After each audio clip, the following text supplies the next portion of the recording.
Bonjour à tous, j'espère que vous allez bien. On se retrouve pour le brief du jeudi 24 octobre 2024. On se fera un petit point Bitcoin, Ethereum. Vous avez choisi en commentaire d'analyser DYDX aujourd'hui. Je remets en jeu Jup contre Chili. C'est à vous de décider pour l'analyse de demain. Et aussi, n'hésitez pas à me proposer des idées d'altcoin que je pourrais analyser ces prochains jours. On fait un petit point copy trading rapidement. On a eu 4 nouveaux TP sur les stratégies LIM, donc qui s'exécutent sur le spot. Et on a eu quelques TP hier sur la stratégie SPT. Une nouvelle stratégie qu'on a mis en place, un algo sur les contrats dérivés, donc sur le marché perp, qui tourne tranquillement, qui commence à déclencher pas mal de gains, ce qui est assez sympa. On a pu ouvrir les waitlists, donc là quasiment tout le monde a accès à ce genre de stratégie. Je vous rappelle que pour rejoindre le copy trading, c'est 100% gratuit, c'est le premier lien en commentaire épinglé. Également en ce moment, BitGet vous offre 20 USDT immédiatement, c'est pas du bonus de trading, c'est vraiment 20 USDT pour vous. Donc vous cliquez sur le premier lien ici, obtient 20 USDT instantanément. Ça vous lance cette petite campagne, vous cliquez sur participer. Vous vous inscrivez, donc email, mot de passe. Ensuite, vous validez le KYC et ensuite, troisième étape, vous effectuez un premier trade spot ou futur de n'importe quel montant et vous avez automatiquement les 20 USDT. Ok. Si ça vous intéresse, c'est encore disponible. Ça va durer quelques jours, donc ça dure jusqu'au 31 décembre. N'hésitez pas à en profiter.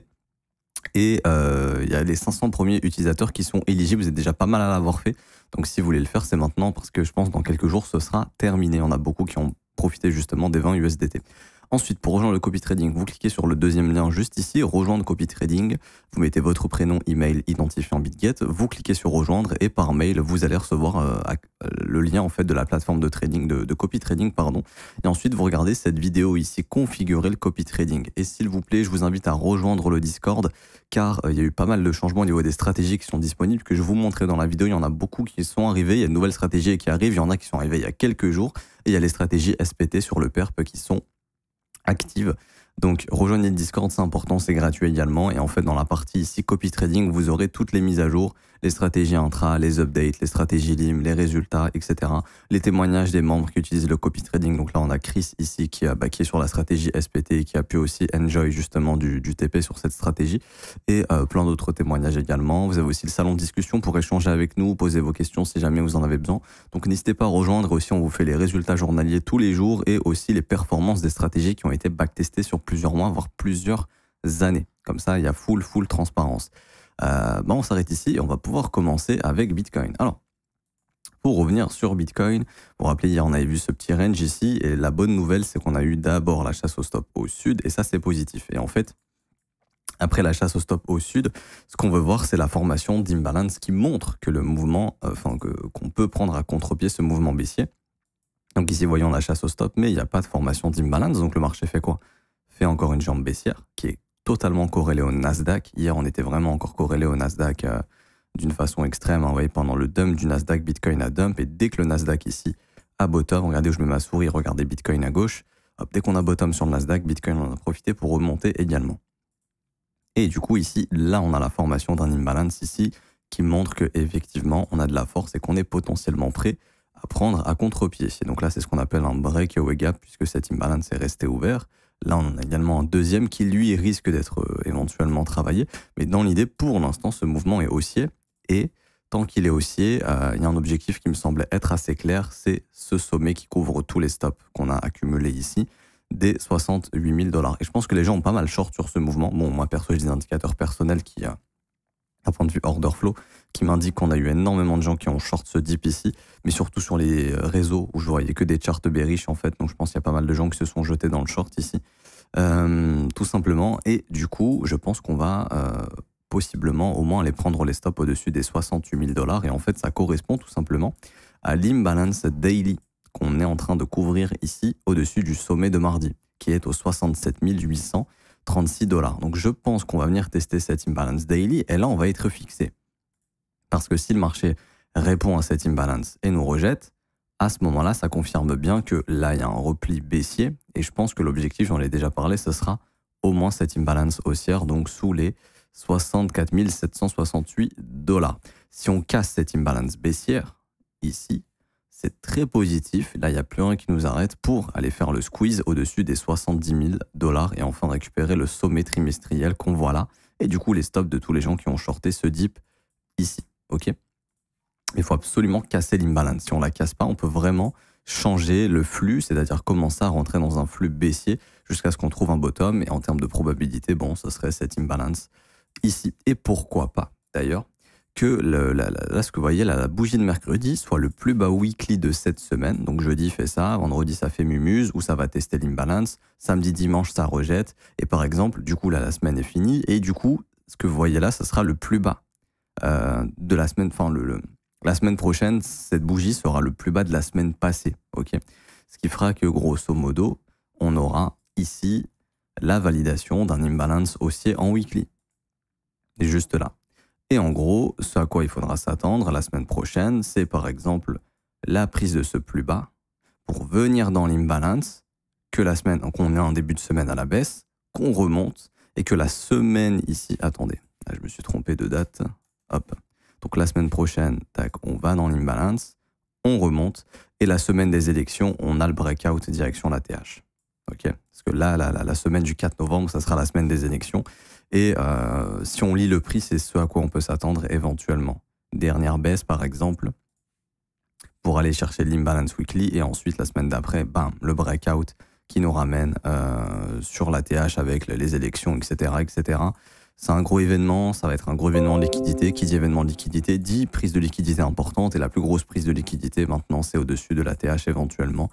Ça, c'est le scénario bullish. Ok, il faudra absolument maintenir l'imbalance weekly. Également, en 3 jours, on en avait parlé. On a absolument maintenu cet imbalance ici. Vous voyez, hop, on a clôturé dedans. Donc ça, c'est la bougie 3 jours. Elle a clôturé hier. On a la nouvelle bougie 3 jours qui a ouvert. Enfin, qui est ouverte maintenant, pardon. Et on a clôturé parfaitement dedans. Donc pour l'instant, franchement, tout est bullish. Maintenant, le vrai test hein, pour le Bitcoin, pour moi, c'est vraiment cette imbalance daily baissière ici qu'on n'est pas censé respecter si on est vraiment bullish, et c'est ce que je vous invite à surveiller. Et surtout la prise de stop hein, de cette zone là des 68 000 et le breaker bearish. En gros, il y a tout au-dessus de notre tête, l'imbalance daily, tous les stops ici, le breaker bearish. Et donc voilà, si on fait ça, là, ça serait pas positif et on ira probablement chercher les 64 771 $ parce qu'on s'est arrêté un petit peu avant, ce qui fait qu'on commence à accumuler des stops ici. J'ai pas plus de choses à dire sur Bitcoin, donc surveillez bien la zone que je vous ai indiquée, l'imbalance daily tout simplement. Si on la passe comme dans du beurre, c'est assez positif hein, pour aller chercher le sommet. Le Monday High est le plus haut de lundi, qui est au niveau des 69 500 $, et du coup bah, les fameux 70 000 $, puisque c'est un sommet trimestriel, et c'est un point d'intérêt qui est énorme pour le prix. Pas plus de choses à dire sur Bitcoin. Concernant ETH, c'est lui qui est un petit peu plus dans le rouge, hein, c'est un peu compliqué pour lui. Déjà, on va sur ce rebond, il est un peu plus en difficulté. Maintenant, il y a une belle prise de stop ici et ici, et on en a profité pour combler toute cette imbalance. Là, vous voyez comment c'est précis. Donc ça, c'est bon. En daily, on est venu dans l'imbalance dont on avait parlé. Ici, on avait parlé de ce rejet. Et tant qu'on ne recassait pas, on irait chercher cette zone d'inefficience. On y est venu. Pour l'instant, ça tient. Tant que cette zone se maintient, moi, je vois pas trop de soucis. Maintenant, ce qui me plaît pas, c'est le fake out ici. Là, je pense qu'il y a beaucoup de gens qui ont été coincés. Et du coup, là, on est en train de former, et c'est confirmé. On a un imbalance baissier ici, et là, on va en former bientôt un deuxième éventuellement. Donc, commencer à avoir des imbalances baissiers après des prises de stop, c'est pas très bullish, ok. Ce qu'il faudrait, c'est avaler tout le mouvement baissier qu'on a ici. Et moi, ce qui m'intéresse surtout, c'est le mensuel. Et quand je vois ça, quand je vois un marché en mensuel qui est venu prendre le sommet du mois précédent dans un imbalance baissier qui se fait rejeter, franchement, je vous dis la vérité, quand je vois le graphe d'Ethereum comme ça, je m'attends à nouveau plus bas sous les 2000 $. Maintenant, le jour où on casse cette imbalance mensuelle, là, c'est très positif. Il faudrait vraiment s'installer au-dessus des 2800. Mais voilà, l'idée, c'est que tant que Ether ne recasse pas les 2800, les 2100 $ sont très probables. Ok, sont très probables, et en gros, on aurait assisté à un fake-out piège et à une expansion baissière sous les 2067 pour venir travailler cette grosse zone des 1875 à 2000 $. Je ne sais pas si on va y aller encore une fois. Ok, là, il faudra voir comment va réagir Ethereum aux imbalances baissières. Donc là, il va en former une nouvelle. On n'a pas encore la clôture d'aujourd'hui, il faudra attendre. Si on clôture comme ça aujourd'hui, par exemple, bon, là, il y aura un imbalance baissier. Et si demain, on y vient et qu'on se fait rejeter, bon, attendez-vous à une continuation baissière. Probablement en direction au moins le bas du triangle. Et puis dans l'idée, c'est de se dire qu'on ira taper tous ces stops à un moment donné. Donc vite, ça nous ramène en fait sous les 2100 $. Donc voilà, j'ai pas plus de choses à dire. Faudra vraiment surveiller ces imbalances baissières, et on voit qu'Ether est plus faible que Bitcoin, donc ce qui doit traduire un ETH BTC qui a beaucoup de difficultés. Exactement, qui a encore enchaîné un plus bas ici, qui a du mal à former un bottom. Belle prise de stop, faudra voir si Ether peut se réveiller. On aimerait bien voir un gros décalage ici. Ça pourrait être une signature de bottom par exemple, pour l'instant, on n'a rien, va falloir être patient. Et ouais, j'ai pas plus de choses à dire sur ETH ici pour l'instant. Je pense que demain, où il sera vendredi, on fera un point sur Nasdaq, dollar index, comme ça on sera tranquille. Autant le faire demain, comme ça on attend un peu aussi la journée d'aujourd'hui. Et du coup, pour finir avec, DY, non, pardon, pas le dollar index, DYDX. Alors, DYDX, franchement, en termes de localisation, c'est top, dans le sens où on a une prise de stop. Alors, c'était pour moi une prise de stop évidente, j'en avais parlé dans les précédentes reviews qu'on avait fait sur DYDX, dans le sens où, pour moi, c'était très peu probable qu'on laisse tous ces stops ici intacts. On y est venu, et là, il y a enfin quelque chose d'intéressant. Il y a ici un imbalance baissier qui est cassé, ok. Et il y a également la formation potentielle d'une imbalance haussière qui se confirmera cette semaine. Et il y a surtout une structure haussière que j'apprécie ici, surtout après une prise de stop. C'est le petit W bottom ici qui se forme. Alors bien sûr, hein, qui peut se faire réintégrer, mais le fait d'avoir une prise de stop et de voir cette structure et la réintégration de cette zone, pour moi, c'est plutôt encourageant. Maintenant, voilà, il faut absolument que cette zone soit maintenue. Pour moi, la zone des, je vous dirais sincèrement, 93 centimes, faut vraiment pas qu'on retourne là-dessous. Si on retourne là-dessous, bon bah à ce moment-là, DYDX fera un nouveau plus bas, il ira chercher les stops en sous ses lots, donc sous les 80 centimes, et on fera une continuation baissière. Mais quoi qu'il en soit, on a chassé le plus bas de 2022, ici, le plus bas également de 2023. Donc en 2025, la contrepartie sera le sommet de 2024. Donc en 2025, si on a un bull run, enfin si 2025 est une année de bull run, faut se dire que DYDX, il a de grosses probabilités d'aller chercher le sommet de 2024 au 4,52$, peut-être plus derrière, ok, mais au moins les 4,52$. Donc là, en fait, quelqu'un qui achète ici à 1$, il est en train de se projeter dans une optique de prendre ses bénéfices au-dessus de 4,50$. On est quand même sur un x4, c'est pas rien, x4,2, c'est plutôt sympa. Et ça sera l'objectif de 2025, avec également probablement un retravail de ces inefficiences baissières. Là, par exemple, j'en vois une qui est ouverte à 100%, qui est assez conséquente. Ça, je pense qu'on va y revenir. Donc là, au minimum, je pense que les 1,55, 1,75, on y reviendra. Quand, j'en sais rien. Mais là, en tout cas, cette structure, c'est assez positif. Et ce qu'il faudrait, c'est qu'elle soit maintenue. Parce que si elle n'est pas maintenue, on rentre dans consolidation, manipulation, expansion. Et là, il faudra s'attendre à une continuation baissière.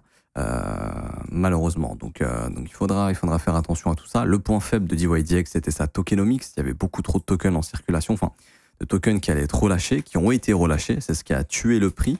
Mais là, voilà, c'est relâché. Donc l'inflation est derrière nous. Ça, c'est positif. Et je vais aller sur Chain Broker ici pour regarder un petit peu. Vous voyez, en 2023, il y a eu de gros unlocks. Et ça, c'est ce qui a mis beaucoup de pression sur le prix de DYDX. Et là, en fait, on arrive dans la phase où le circulating supply, maintenant, va plus augmenter énormément. Donc là, tout ce qui était négatif, c'est derrière nous. Et maintenant, j'ai envie de dire, DYDX est une plateforme qui peut s'exprimer et son token pourrait s'exprimer également. S'il y a un bull run qui arrive, il y a de nouveaux utilisateurs qui vont arriver. Donc la DeFi, ça va prendre en utilisateur. Si la DeFi, ça prend l'utilisateur, DYDX va prendre en utilisateur. Donc il y a des gens qui vont probablement acheter du DYDX et ça va faire monter les prix. Et la spéculation va faire que de gros poissons vont avoir le raisonnement que je suis en train de vous dire et qui vont se positionner en amont. Et si ces gros poissons arrivent, bon, bah, automatiquement, ça va aussi faire monter le prix du token. Donc voilà, si on pense de cette manière-là, si on pense bull run, je pense que DYDX en 2025, on le verra au-dessus des 4,50. Et là, ça me paraît être un prix qui est pas trop dégueulasse. Et on est sur la ligne de coût de la structure. Donc pour moi, on est vraiment sur un prix là qui est extrêmement intéressant. Surtout depuis la prise des stops, il y a quasiment plus rien. Enfin, les gros points d'intérêt majeurs ont été tapés. Donc après, le prochain point d'intérêt, oui, bien sûr, hein, c'est le plus bas, 80 centimes. Mais je veux dire, les gros points d'intérêt, les plus bas annuels, ils ont été pris. Donc là, on est vraiment dans des zones où c'est intéressant de songer à se positionner, à mon avis. Si vous êtes intéressé par DYDX, là, je m'adresse qu'à ceux qui sont intéressés par DYDX. Si c'est le genre de projet qui vous en foutez, bah, vous vous en foutez. Il y a peut-être plus intéressant et il y a probablement aussi intéressant ailleurs. Mais en tout cas, vraiment pas mal. On va essayer de voir aussi d'autres objectifs. Alors moi, j'aime bien identifier les sommets trimestriels, par exemple. Donc il y a celui-ci, et puis si jamais ça se retourne pas au-dessus des 4,50, un objectif aussi intéressant, ce serait les 7,17, ok, 7,17$. Et ensuite également, pourquoi pas, les 9,17$, et après, bon, il n'y a pas grand-chose d'autre, à part là, essayer d'aller péter la TH. Éventuellement, il y a des imbalances mensuelles ouvertes à 100%, qui peuvent être retestées, pourquoi pas. On voit ici, hein, il y avait une petite imbalance, bon bah on y est revenu, et c'est là où le marché s'est retourné d'ailleurs. En mensuel, c'est assez fou, mais oui, donc en théorie, là, cette zone, pourquoi pas, 11$, 9,16$, dans un monde d'analyse technique, d'analyse technique, de concepts qui s'appliquent sur tous les marchés, c'est vrai qu'une zone entre 9 dollars et 11,20 $, c'est pas impossible d'y aller. Je dis pas qu'on va y aller, mais voilà, c'est pas impossible d'y aller. Et après, je vais regarder en termes de capitalisation et on s'arrêtera ici. DYDX, on est à combien? On est sur un market cap de 700 millions. Si ça devient un gros DEX, peut-être même le DEX numéro 1, est-ce que ça peut valoir 7 milliards de market cap? Je pense que oui. Là, je vous parle des objectifs que je suis en train de vous donner, genre l'imbalance mensuel ici. Ça, c'est environ 7 milliards de market cap. Ça me paraît pas impossible. Honnêtement, ça me paraît pas du tout impossible, pour être honnête avec vous. Voilà, je ne serais pas étonné qu'on ait un push à un moment donné sur la DeFi, enfin sur les exchanges décentralisés, et que du coup DYDX en profite et que ça lui permette de push, surtout avec toute la régulation, etc., qui arrive, qui va un peu nous emmerder. Est-ce que les DEX auraient un petit peu de temps devant eux, le temps d'être compliant ou autre? Si Mika bloque beaucoup d'exchanges en Europe, c'est vrai que DYDX, à ce moment-là, ça devient une alternative, et du coup, il y a un narratif, il y a peut-être un coup à jouer. Je m'arrête ici, j'espère que ça vous aura plu. Si c'est le cas, n'hésitez pas à laisser un petit pouce bleu, vous abonner si ce n'est pas déjà fait. Également, je vous rappelle, en tous les liens en commentaire épinglés, vous avez tous les liens importants, les indicateurs qu'on utilise pour les bougies vectorielles, les imbalances. Donc en fait, c'est cette page. Vous avez la formation gratuite, je vous donne un plan pour le bull run. Vous avez l'accès au VIP également, des market reviews qui ne sont pas disponibles sur YouTube publiquement, un accès au Discord dans le salon VIP, des vidéos exclusives. Vous avez aussi la possibilité d'avoir les indicateurs comme je l'ai dit, tous les liens Twitter, YouTube, TikTok, etc. Et vous avez aussi la possibilité de rejoindre l'école pour vous former à mes côtés tous les jours du lundi au vendredi en live. Je réponds à vos questions, on analyse les marchés ensemble, on trouve des opportunités ensemble, on parle de trading ensemble, on parle de mindset ensemble. Également, vous avez accès au Discord, à la partie de l'école, vous pouvez poser toutes vos questions, les professeurs sont là pour vous répondre, je suis là pour vous répondre, les élèves avancés sont là pour vous répondre et vous aider. Et également, vous aurez accès à la formation de l'école qui vous sera envoyée par mail, aux exercices, aux examens, aux quiz, et ça commence à partir de seulement 49 € par mois pour tout ce contenu. Et vous avez aussi des offres 3, 6 et 12 mois qui vous sont proposées justement, qui ont des réductions si vous voulez vous engager sur le plus long terme. Par exemple, sur l'abonnement de 12 mois, on a 36% de réduction en comparaison à l'abonnement mensuel. Tout est en barre d'infos, donc c'est ce lien juste ici. Hop, rejoins mon école de trading, ça vous ramène sur cette page et vous pouvez procéder au paiement. Vous avez un descriptif de ce que vous retrouverez dans l'école. Vous avez également juste ici les témoignages des élèves si ça vous intéresse, que vous pouvez défiler. Vous êtes les bienvenus, je m'arrête ici, je vais poursuivre avec les élèves. Bonne journée à tous, on se retrouve demain. Ciao, ciao.